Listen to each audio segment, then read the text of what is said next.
I'm sorry, you can't say DJ Steve without the signature phrase, man. You got to say. I need to hear it live and in person.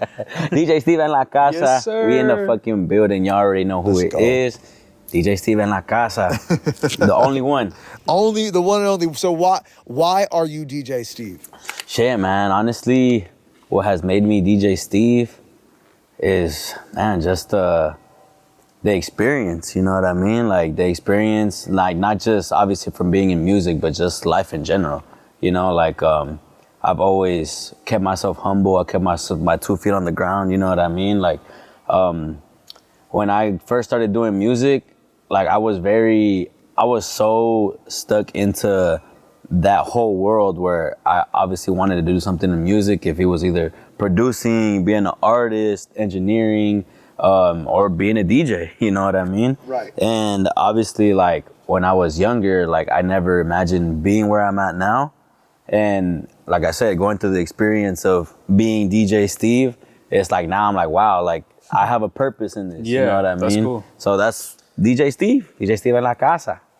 That's awesome, man. Awesome. And then Steve, obviously we're based out of the 209. Facts. Tracy, California. Mm-hmm. Where are you from? Where are you repping? Obviously you're here now, but give us a little backstory on who you are, where you're from. So basically, I'm originally from the Bay Area. Okay. I was born in Oakland, California, the town. Yes, sir. And obviously I moved out here to Tracy. My family moved out here to Tracy when I was like around maybe like 7, 8 years old. Okay. Yeah, so basically grew up here, so I like repping both. You know what I mean? So yeah. Bay Area, Central Valley, 209. Awesome. Best of both worlds, you know what I mean?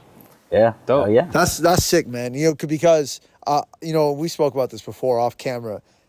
I am from San Jose, but I grew up out here in Tracy. Correct. And there is a little bit of a stigma. Have you ever experienced stigma about 209 Tracy? Oh, yeah, big time. Have you experienced that in your professional and personal career? Big time, bro, big time. I mean, just goes to show how I get booked more in the Bay than out here. You know what I mean? Why do you think that is? It would be as honest as you can be. I don't want to ruin it. No. I mean, honestly, name drop. Honestly, I mean, the whole aspect of like, you know, a lot of people that live here in Tracy or in the 209 in general, a lot of people think that there's nothing to do out here. You know what I mean? Yeah. And I've heard that a lot because like when I first started going to the Bay and people would ask me, they're like, hey, where do you come from? Yeah. I'd be like, oh, from Tracy. They're like, damn, that's hella far. And I'm like, realistically, it's not. You know what I mean? But it's like... People have no idea where we are for some reason. Exactly, bro, exactly. But obviously, as the years go by, you know, people start hearing more of the 209 because now there's more movement out here. You know what I mean? Right. But like when I first started DJing 2 years ago, professionally, because I've been DJing since I was 16, but I didn't take it serious up until 2 years prior. Cool. So literally from my first club gig that I've gotten up till now, I'm like, damn, like people don't really do too much out here. You know what I mean? And obviously nightlife here in Tracy in general, there really isn't much. Like they're obviously starting to grow, but there needs to be more. You know what I mean? Just because Tracy is the first city you hit when you come from the Bay Area. You know what I mean? That's facts. I mean, major city, basically. I don't know. You're skipping over Livermore, man. No, I mean, that's true. But Livermore's still part of, I think, Alameda County, right? Yeah, right? Yeah, they're like the borderline. They're like the second cousin of the Bay. That's true. No disrespect to Livermore. That's true. Hey, Livermore's cool. Honestly, Livermore's cool. Yeah, they got some spots out there too. It's like your quiet cousin who's like really cool. Yeah. Once they open up, that's what Livermore. That you don't expect. Yeah, exactly. Like, yeah, you're really cool. But yeah, bro. Well, thanks again for coming, for sure. DJ Steve definitely making noise out here in the 209. Appreciate y'all. Yeah, I think I met you, not even that long ago, to be honest, bro. It's probably like beginning of this year, maybe late last year. Late last year. It was actually late last year. It was at our, if I'm not wrong, I think. It was one of the Bay Boys events. If I'm not wrong, October, November. Actually, yeah, Halloween. Maybe that's right? what it was. Halloween. Cool. Yeah, Halloween. But yeah, bro, I'm glad to see you making some noise out here, for real. Obviously, we're all off camera going to be making some moves soon, trying to bring the 209 to life. But, stay tuned. Yeah. But tell us a little bit how you got into DJing. Obviously, you said from an early age. But how did you get into it professionally? Who helped you out? How did you get here? So basically, like I said, I always had that feel for music. You know what I mean? Like when I mean feel, like the emotion, like mentally, physically, you know what I mean? Like I feel like music runs through my veins. Cool. And funny thing, because like I didn't know music ran in my family like that until my dad told me that, you know, my grandpa, his dad, he played the cello. Oh, and shit. I have an uncle that plays guitar. That's cool. And then my grandpa actually used to sing in choir for the church too. So when he started telling me all these things, he actually started telling me when I Talented ass family. I'm Yeah, sorry, I just bro. had to say that. No, I mean, hey, that's how it starts, you know? Right. And it goes deep into the roots, you know, as you Yeah. could say. And when I first started making music, because I first started making music like as an artist, like Yeah. at first that was my thing. Actually, no, let me rewind. I first started DJing, but I didn't really find too much into it because like I invested money, like obviously I was working young, invested money into like a whole setup. I started doing little house parties here and there Yeah. from like high school friends and whatnot. So that was a cool little start, but obviously life happens, you know? Yeah. Got into a relationship, completely forgot about Man, it, I'm just blew it off. I mean, nah, honestly, bro, like, you know, no, it makes total sense. It makes If there was $1 that went to a charity for every man on this planet, that Oh, went to that, facts, you bro. know what I'm saying? Facts, The man. whole world would be I've been rich. there, bro. Yeah, bro. Hey, it's part of the experience. Yeah, you know facts. what I mean? It's part of life. love. It's part of life. And obviously, when that happened, I completely brushed it off. Like I would do private gigs here and Yeah, there, yeah. but and like now, my head thinking I could have been like, damn. Where could I have been now if I would have Yeah. took this serious back then? You know what I Facts. mean? Yeah. But hey, like how they say, everything happens for a reason, and like everything happens in its time. You know what I Facts. mean? Facts. So obviously I left it, and then probably like 3-4 years after, I was like, I wanted to experiment making music like Yeah. as an artist. So I was like, you know what? I've always wanted to do reggaeton Latin music. Because obviously, you know, me being Salvadorian, like a lot of my inspiration came from reggaeton. Obviously, listening to it at a young age from my dad. That genre was running the world. Bro, it's crazy. It's crazy the fact that how it crosses over and it just stays relevant like for the past maybe like 8-9 years now. Right. And so when I first started making music, I had friends that were producers. I have a good friend of mine. Well, he's in LA now. His name is Javi. He actually used to produce. Shout out to Javi. Haven't talked to him in a while, but hey, he's the homie. You know what I mean? And he used to send me beats. Like he was always producing. Yeah. And one of my good friends, his name is Georgie. He was like, "Hey, bro, my cousin, he's a producer. Let me put you on to him." I was like, "All right, cool." Sent me his Instagram. Yeah. Tapped in with him. I'm like, "Hey, bro, my boy Georgie told me about you. You guys are family. Like, hey, you got beats. Let's work." And he didn't have nobody to work with. So then little by little, he would be like, "Hey, let me make this real quick. Like, That's send me cool. some inspo." Yeah. I would send him some inspo, and then he would make me a beat, and he would send it.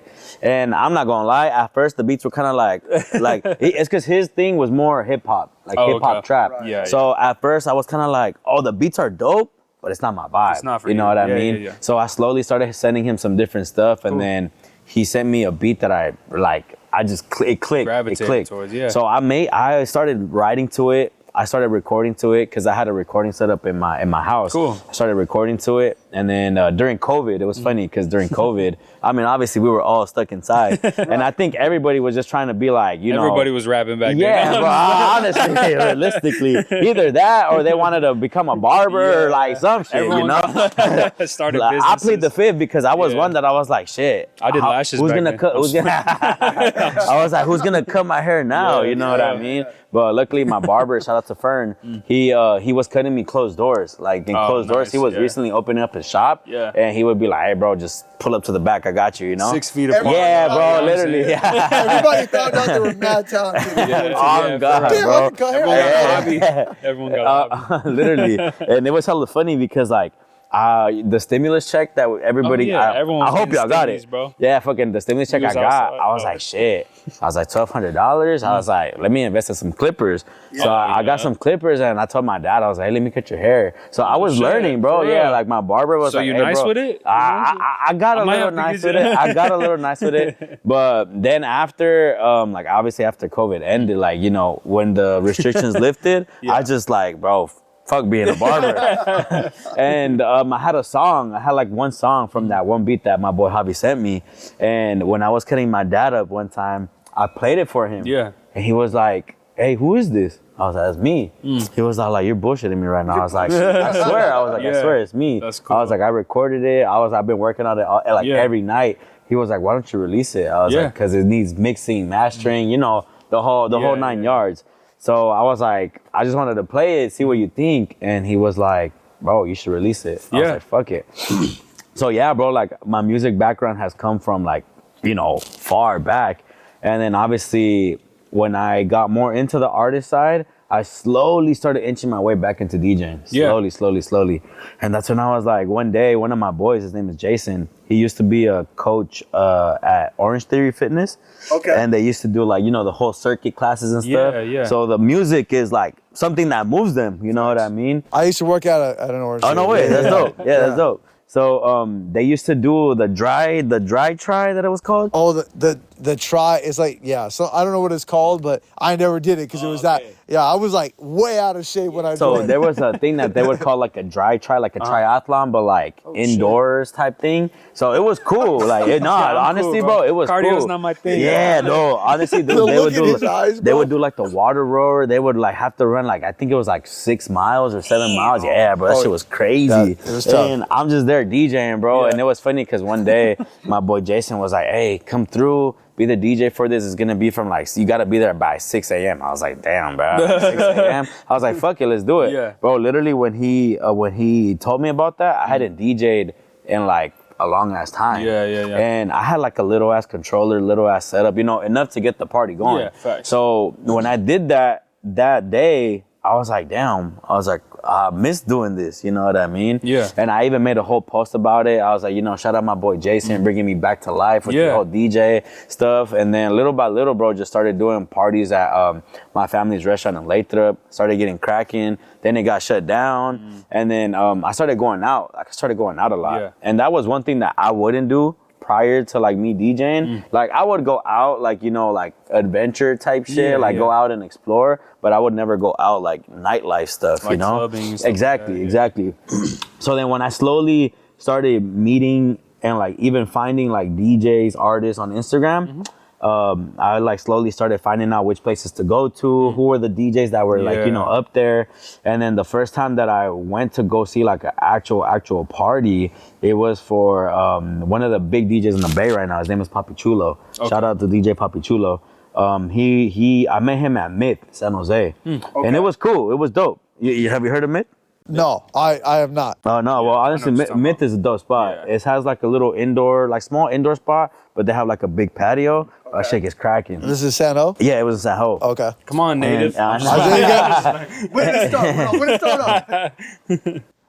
I'm not gonna cap. I'm like, yo, yeah, I do. I networked with him, and then I slowly started networking with other DJs. And then, like, yeah, bro, like on Instagram, I would just do my research. You know what I mean? Started going out to events here and there. And it was funny because since I was doing my events at the restaurant in Lathrop, a lot of these promoters slash DJs had already followed me and I didn't even know. Oh, that's cool. So when I would pull up to clubs or events in the Bay, they'll be like, hey, what's up, bro? And I'll be like, you know what I mean? I'd be like, who are you? But hey, what's up? And it was cool, you know, because people would know who I was, but like I didn't know who they were. Yeah. But obviously that's where the whole networking aspect comes in. And I mean, realistically, I think you guys both know that networking is a huge key to this industry. You know what I mean? If it's you being a DJ, artist, promoter, whatever it is, networking is key. And yeah, bro, like the nightlife, obviously, like I said, it was cool, you know, going out was cool, but you get to a point to where you're like, damn, like, I want to be the one up there, you know what I mean? And then just slowly started working my way up, you know what I mean? Like, I'm not going to lie, my skills, damn. That's crazy. Hey, Nobody's Listening, I can't say the word. I refuse because we're in a humble home. Cracking back here. You'll never know what's going on. We had dogs earlier. We had an ice cream truck. Cats getting squished over there, bro. I'm sorry. Hey, that's what happens on this podcast, man. Only the real. And this is the first episode, so yes, sir. Y'all don't even want to see what's coming next. But yeah, bro. Fucking, it's been a ride, bro. It's been a good ride. I could definitely say like I'm still learning. You know what I mean? Like I said, I've had promoters tell me straight to my face, like, your mixing is trash. Like, legit, in the beginning, bro, like, I've had promoters tell me, like, hey, Steve, like, keep working. You know what I mean? But now I get hit up to, you know, open up for artists. Yeah, you know what I mean? that's cool. So like, I'm blessed, bro. That's one thing that I can say is I'm blessed. I'm never gonna stop doing what I do. You know what I mean? Good. Yes. Whoever tells me if I suck, if I don't suck, you know what I mean? There's always gonna be those people. Everybody, you know. But yeah, I mean, basically to sum it all up, you know what I mean? But it's just, that's basically, you know, my whole upbringing in this whole DJ world. You know what I mean? Awesome. And then you said a couple years ago is when you started doing it professionally. Yeah, correct. So who was it that gave you your first shot at like a nightclub or like a cool day party or a nice bar? Like, who was it that helped you get into that space? Was it you connecting with people or someone you had met through another event? Mainly connecting with people, networking. Okay. Like I said, it's just more so just, it's not what you know, it's who you know. You know what I mean? Yeah. It's true. And obviously, the more you go, the more you learn. It's like me, bro. Like, I mean, I'm pretty sure you've heard when I DJ, like, my scratching, bro, like, at first, I didn't even know what the hell I was doing. You know what I mean? But now, like, I go up there and I hit, like, 10 different buttons at once, and the other DJs, like, prior to me, they'll look at me like, what the fuck is this guy doing? But then I see other DJs that are up there, and then I'm like, damn, like, what the fuck did he just do? You know what I mean? That really is the grind, man. No, it's a grind, bro. But at the end of the day, too, like, what I've noticed is that every DJ has their style. Facts. You know, and that was one of the things that obviously I learned. Like, I had a friend, his name was DJ A-Rod. He is from the Bay Area. He was one of the first few that actually put me on to like a club. Okay. It wasn't a big club. It was more of like, you know, one of those like hole in the wall spots out in the Bay Area. Cool, though. It was still cool, you know vibe. what I mean? Cool vibe. They had a nice like, you know, atmosphere, you know, good sound system, good, you know, equipment. So like when, it was funny because at that place they have what's called CDJs. CDJ 3000s are like those DJ controllers that you see like those big EDM DJs like, you know, in Vegas and shit. Yeah, those ones. So when I went up on like to set up, I was like, damn, like what the just plug my shit in. Literally. Can I get the aux, please? Yeah, literally. I was like, damn, bro, like, well, like nerve-wracking, intimidating, you know? Yeah, intimidating. But then like now I'm like, bro, I'll go to a place that has that setup and I'll be like, all right, cool, easy money, you know what I mean? And he was one of the first few to give me that opportunity. There's a promoter group called Social SF from San Francisco.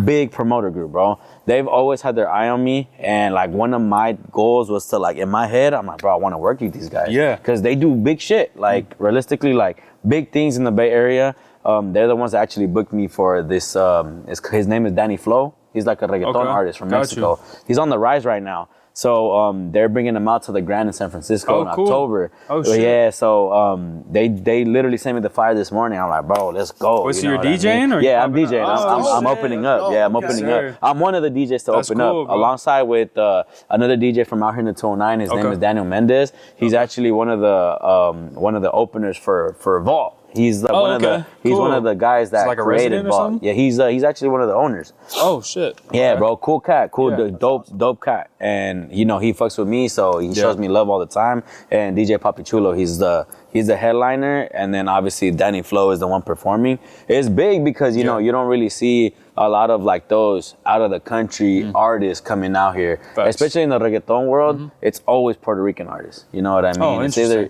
Puerto Rican artists or maybe somebody that's born here and that has roots from like Puerto Rico or something. You know what I mean?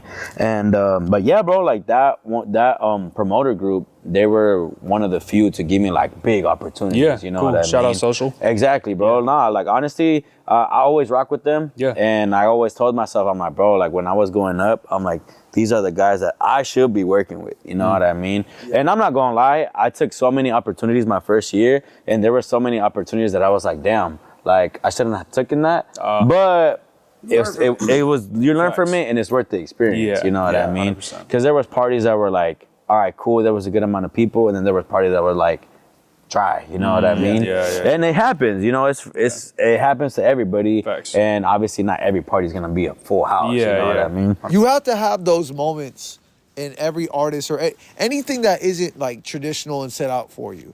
Like, you're gonna have those moments where you're like, man, like, does anyone even care? That's what Nobody's Listening is really about, right? It's like you go out there, sometimes you kill it, Sometimes you go out there and there's one person in the crowd. Correct. But every single time you went out there, you did it. Like it takes courage to go and do that. Oh, it does, bro. And now, like I said, like even obviously the whole DJ Steve en la casa thing. That's one thing, bro. Like now I'm like, bro, everybody's catching on to it. And it's crazy. It's catchy, bro. And I didn't expect it to be catchy because it was just something that just came out to just like, because there's other big name DJs that do it, but they just do it just for like, whatever type shit. But I started doing it because like I wanted to be like a catchphrase or like a slogan from me, you know?